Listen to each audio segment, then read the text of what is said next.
Hello, everybody. I'm Sheldon Baker, and welcome to the 420 Area Code. Another great show for you today, and my guest is the Weed Mom. She is an author, Danielle Simone Brand, and I met her last December at a cannabis CBD trade show in San Francisco, and I found her to be just a delightful person. I said, "You got to come on the show." And as I mentioned, I had a little, some little health issues I was dealing with, so we couldn't do it a month or so ago. But she's here today. She's going to tell us all about how it is being a mom and a woman, and getting into cannabis and how much she enjoys it. So we're going to do a word from our sponsor, and when we come back, you'll meet Danielle Simone Brand. Not all hemp oils are created equal. Let Verdant Oasis show you why. Verdant Oasis is a vertically integrated hemp-centric raw material grower, manufacturer, and supplier. We oversee every step from soil to oil. Verdant strains are genotyped and registered by government-regulated seed banks. Our operations are HACCP and GMP certified by SGS International. Verdant Oasis has the most comprehensive global safety dossier for hemp extract, setting the benchmark for FDA acceptance and NDI compliance, the gateway to the food and beverage industry. Our hemp oil ingredients are accepted and authorized by the FDA, USDA, and DEA for interstate commerce throughout the United States. In the UK and EU, our extract is authorized as a novel food. Wholesome and pure, backed by science, legally compliant, and fully integrated with a dedicated innovation center to serve your unique marketing objectives. To learn more about the Verdant difference, visit our website at www.verdantoasis.com. Verdant Oasis, the essence of hemp. Welcome back. I'm Sheldon Baker. You're watching the 420 Area Code, and my guest today is author and mom, Weed Mom, Danielle Simone Brand. Well, welcome to the show. Thank you so much, Sheldon. I'm thrilled to be here with you today. Great. Joining us from the great state of Idaho, as I say, the author of Weed Mom, the Canna-Curious Woman's Guide to Healthier Relaxation, Happier Parenting, and Chilling, I can't say the word, out.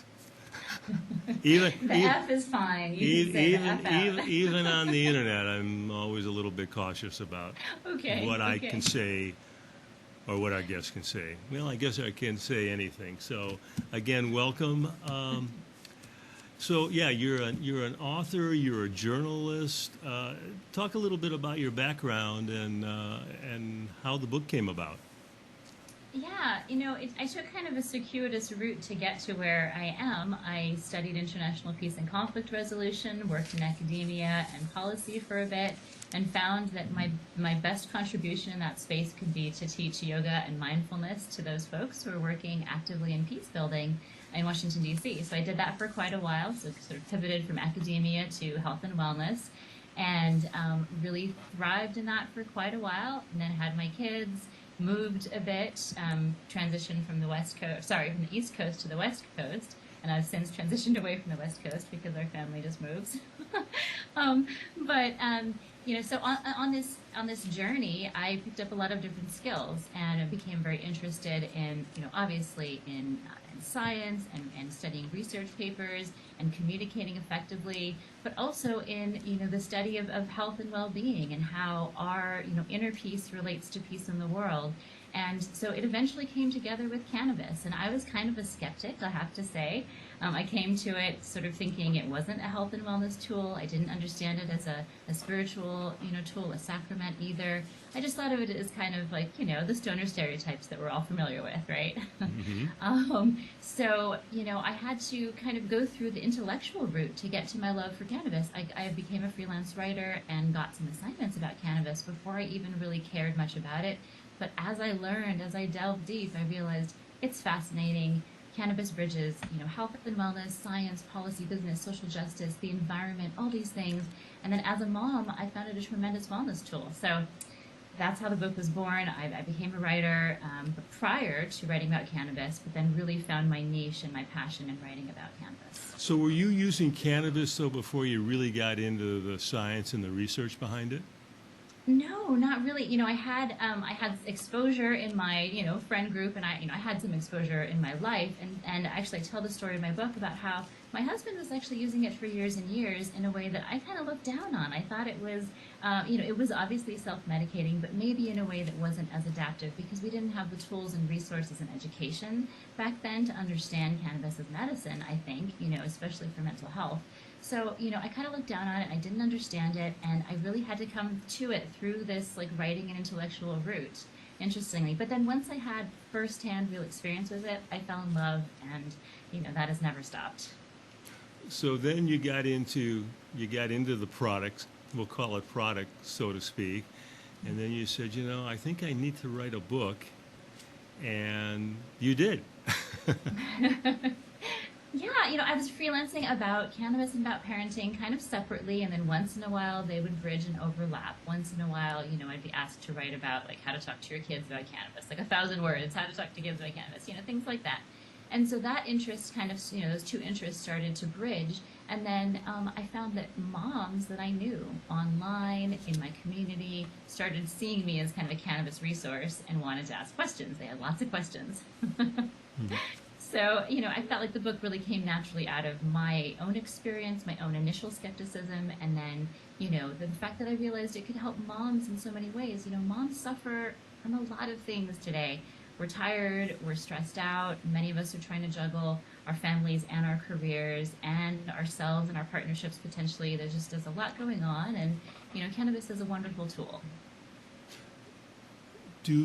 What kind of reaction did you get when you wrote or while you were writing the book, and certainly after the book came out?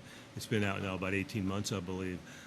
Have you been getting a positive response from women? Yes, so interestingly, I wrote the book thinking of the kind of curious, the mainstream woman who maybe had a little experience in college or something, but really didn't know much about the legal marketplace. I wrote the book with her in mind, and canna moms, existing canna moms, have really come out of the woodwork, I would say, to embrace the book in a way that I didn't expect. And I think part of that is because there's still so much shame and stigma and closetedness amongst cannabis consumers, and then add on, if you're a mom, there's a whole other layer of shame and stigma and closetedness. And in California it's a little different, but still, even there, if you are part of certain communities and you speak openly about cannabis, you can absolutely be shunned as a parent. So, I wanted to address a need out there. I saw the cultural conversation changing, and I want to be part of that. And so what kind of response do you get? People hear you've written the book and you have a family, you have children. Oh my God, she uses cannabis and she wrote about cannabis. Oh my God, what's the world coming to? Yeah, sure. There are some haters. I've had my Instagram account targeted a few times and deactivated, taken down, really without violating any guidelines. I'm not selling anything online besides my book, which is information. Yeah. But there are some haters, there are some trolls out there. But by and large, I have been pretty amazed by the positive reception. I think that there's a real hunger for this kind of information out there. And also decreasing stigmas. Obviously, there will still be people for a long time who have, lies and propaganda against cannabis to share with the world. But, we're here to help counteract that. And by and large, I feel like it has been a positive reception. Very good, very good. Okay, well, we're going to take a short break, and when we come back, we're going to talk more with Daniel Simone Brand, who's the author of Weed Mom, and kind of get into the book a little bit more in terms of looking at what to look for at a dispensary and just the overall basics of THC versus CBD. So stick around, come on back after this word from our sponsor. Not all hemp oils are created equal. Let Verdant Oasis show you why. Verdant Oasis is a vertically integrated hemp-centric raw material grower, manufacturer, and supplier. We oversee every step from soil to oil. Verdant strains are genotyped and registered by government-regulated seed banks. Our operations are HACCP and GMP certified by SGS International. Verdant Oasis has the most comprehensive global safety dossier for hemp extract, setting the benchmark for FDA acceptance and NDI compliance, the gateway to the food and beverage industry. Our hemp oil ingredients are accepted and authorized by the FDA, USDA, and DEA for interstate commerce throughout the United States. In the UK and EU, our extract is authorized as a novel food.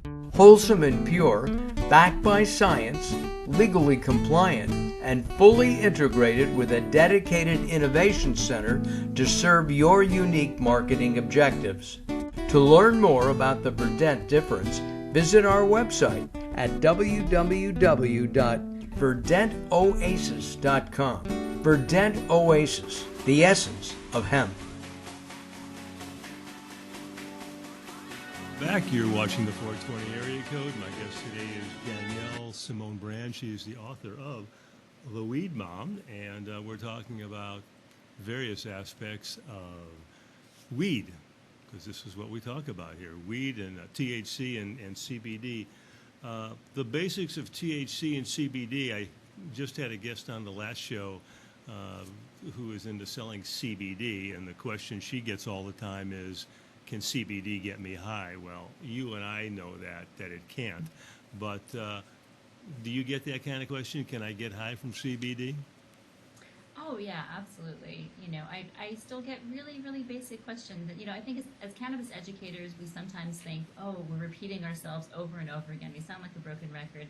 And yet, there are still so many folks out there, who don't have a sense of what an appropriate dosage as a newbie is, or don't know what the difference between CBD and THC is, all these things. So I think that as the industry matures and as we want cannabis to become normalized, right? Like, we need to keep talking about it, educate those folks, because then they'll have better experiences and cannabis will have, a better reception in the public eye. Indeed, indeed. With cannabis becoming legally becoming legal nationwide, so we have dispensaries starting to be approved, dispensaries starting to open. I know in the area where we're broadcasting from in Central California, there have just been licenses have just been approved. There's some new dispensaries that have opened up in the community. So what should one look for when they're going to a dispensary? One over the other. There might be, two or three, in a very close radius. So what should they keep their eye open for? Yeah, in the book I do talk about looking for quality in dispensaries and really what you're, the vibe you're looking for lack of a better word, right? Yeah, I mean, there are lots of words for vibe, but, the atmosphere that you're looking for. First of all, make sure it's a legal shop. There are illegal shops that pop up, and, we want to support the legal industry because this is what we voted for. I say this in the book. It's, we gotta support this industry if we want it to succeed. So, make sure it's a licensed store, storefront, or delivery if you're using delivery. And then, I think personally, I like to shop at smaller, places that really focus on craft cannabis, that focus on small growers, that are, by and for people in the community. And that's not to say that there isn't a place for MSOs, large cannabis companies at some point. The market definitely can, I think, hold a bunch of different levels. But, for me personally, I prefer to support craft farmers. I prefer to support small businesses. So, if you can, look for those independent shops. Look for those, social equity owned, brands, BIPOC folks owned brand, women owned, dispensaries and brands, things like that.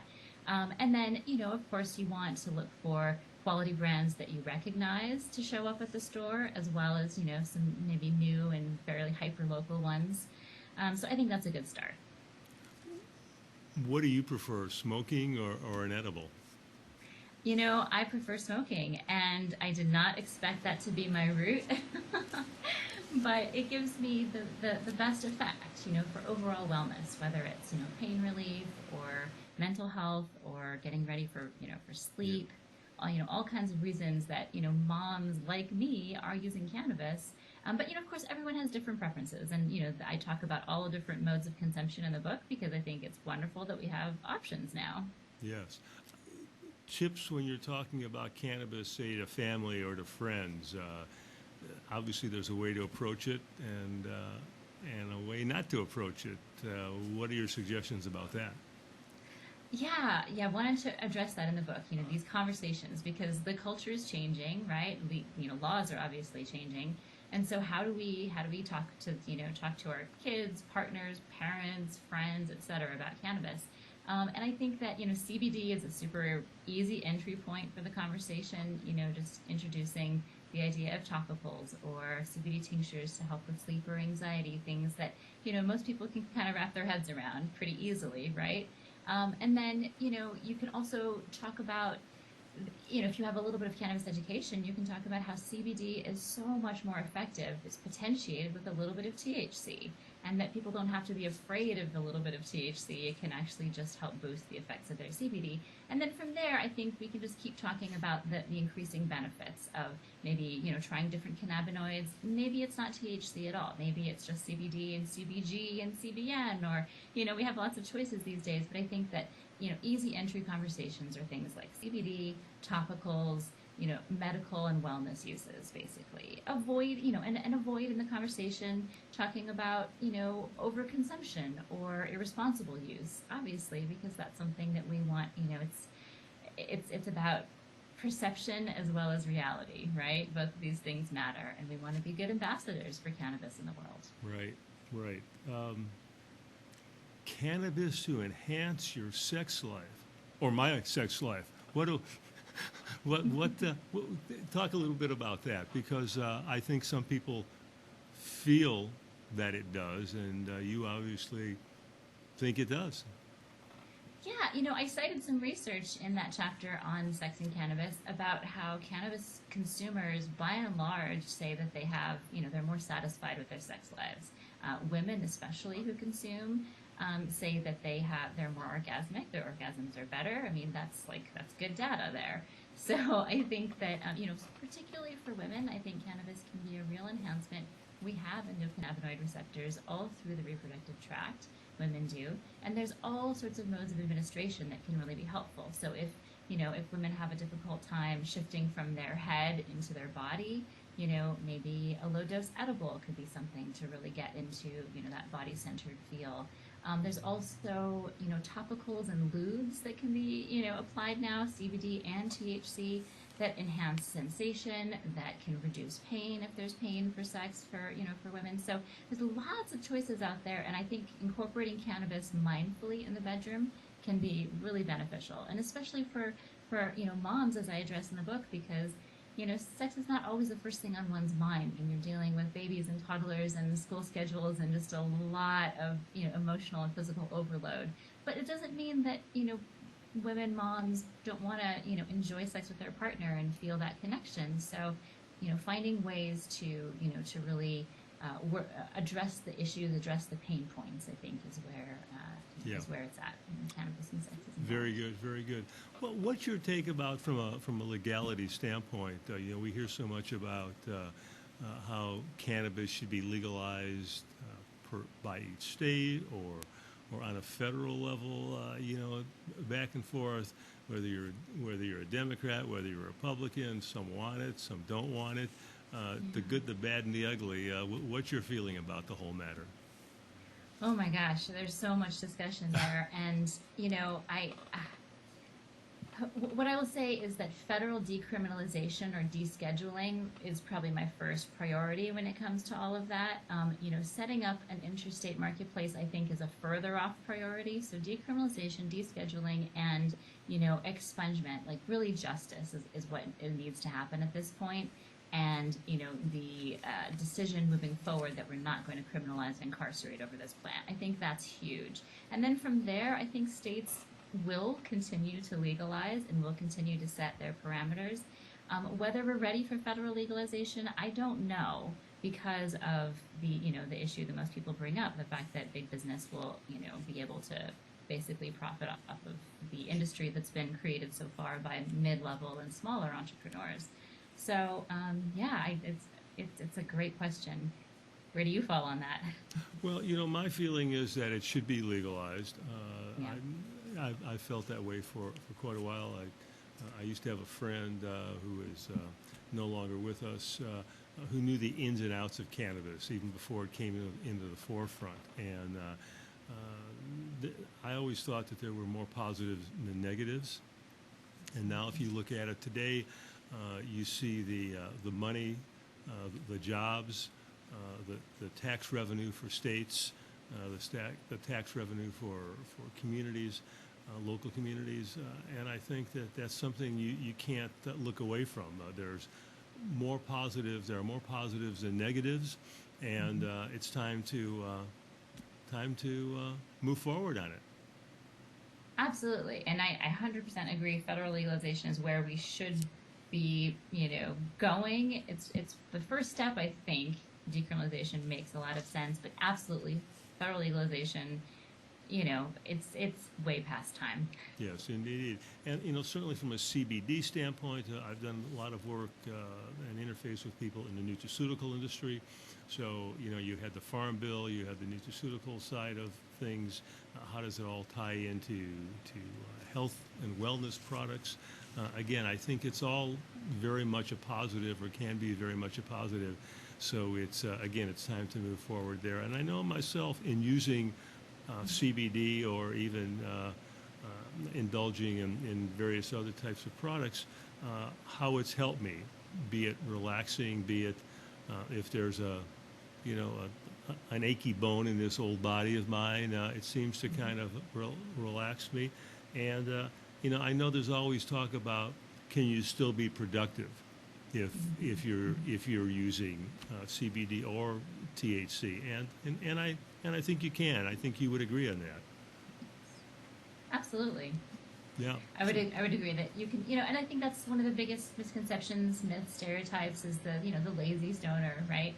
And the truth is that cannabis has a very wide variety of uses and a wide variety of applications, right? And, at the right dose and with the right cannabinoids, we can feel energized and motivated and upbeat, or we can get really relaxed and get ready for sleep. So it's really, something that, to me, more education means that people understand the intricacies of the plant much better. Right. Years ago, Cheech and Chong made a career out of it, and today we have Snoop Dogg. And look at how well they're doing based on the cannabis genre. So good for them. We're going to take another short break. We're talking to Danielle Simone Brand. She's the author of Weed Mom. We'll talk a little bit more about the book and where you can get it. But first, we're going to again take another quick break from our sponsor, Verdant Oasis. Don't go away. Not all hemp oils are created equal. Let Verdant Oasis show you why. Verdant Oasis is a vertically integrated hemp-centric raw material grower, manufacturer, and supplier. We oversee every step from soil to oil. Verdant strains are genotyped and registered by government-regulated seed banks. Our operations are HACCP and GMP certified by SGS International. Verdant Oasis has the most comprehensive global safety dossier for hemp extract, setting the benchmark for FDA acceptance and NDI compliance, the gateway to the food and beverage industry. Our hemp oil ingredients are accepted and authorized by the FDA, USDA, and DEA for interstate commerce throughout the United States. In the UK and EU, our extract is authorized as a novel food. Wholesome and pure, backed by science, legally compliant, and fully integrated with a dedicated innovation center to serve your unique marketing objectives. To learn more about the Verdant difference, visit our website at www.verdantoasis.com. Verdant Oasis, the essence of hemp. All right, we're back. We're talking to Danielle Simone Brand. She's the author of Weed Mom. Here's that book right here. It's available primarily on Amazon. Is that the best place to get it? Yeah, any place you buy books online will sell it. So yeah, or you can actually go to your local bookstore and ask them for a copy. That's always a great way to support local stores and authors too. Yes. Any way you want to get it is wonderful. Very good. So, it would have been good if you could have taken some of the pages, that you could have torn out and rolled some cannabis with. I don't know, just, hey, talking like that, it sounds like, what am I smoking, huh? Understanding the downsides. Is there downsides? Are there any downsides? Sure, certainly you shouldn't be smoking and driving. But I mean, other than that, are there downsides? Yeah, I did research on this and I wanted to include a whole chapter on it, what could go wrong is what I called that chapter because it's important and that's what's on people's minds, one of the things at least on people's minds if they're a cannabis skeptic is, what about XYZ? What about, addiction? That's the big one that people worry about. I would say that my research showed that the vast majority of negative associations or, the vast majority of negative associations with cannabis are because of long-term or after long-term, very chronic, heavy THC use. So I think we can learn from that if someone is going to consume large amounts of THC over time, there's some things that one should do to mitigate the risks. Taking CBD is one of those, actually. Studies have shown that CBD helps to mitigate some of the cognitive deficits that long-term THC use has. And also taking tolerance breaks and varying the way one consumes and, noticing if one's consumption is just continuing to rise and rise and rise over time, dialing that back. We have to be mindful about the use of this, beautiful plant, even though I think it's mostly helpful and it's mostly health promoting. There are ways to overuse it, just like we humans manage to overuse almost anything. Yeah. So that's a big one. And then, and I could go into more details, but chapter 9, I think, of the book talks about cannabis use disorder. I talk about, lung issues. I talk about, the data about mental health and long-term cannabis use, which basically, again, shows high THC use over long periods of time is negatively associated with mental health outcomes. But moderate THC use is not associated with any negative mental health outcomes as far as we can tell. Very good. All right. We were talking to the Weed Mom, Danielle Simone Brand. She's been with us, and we had a little bit of technical difficulty here. So there you go. We've just brought her back. Again, Weed Mom, here it is. It's available online at Amazon, at your favorite bookstore. Go in there, say, I want it. Weed Mom, order it for me. And they have to do that. But don't go, right? Hey, thanks for joining us. Appreciate you being here. Great seeing you again, this time via the internet, via Zoom. And good luck with this book and any other books you might write about it. So, thank you, Sheldon. I really appreciate you bringing me on. It was a pleasure to meet you and Indeed. to chat today. Indeed. All right. Thanks, everyone, for watching the 420 area code, and we'll have another great show for you in the future.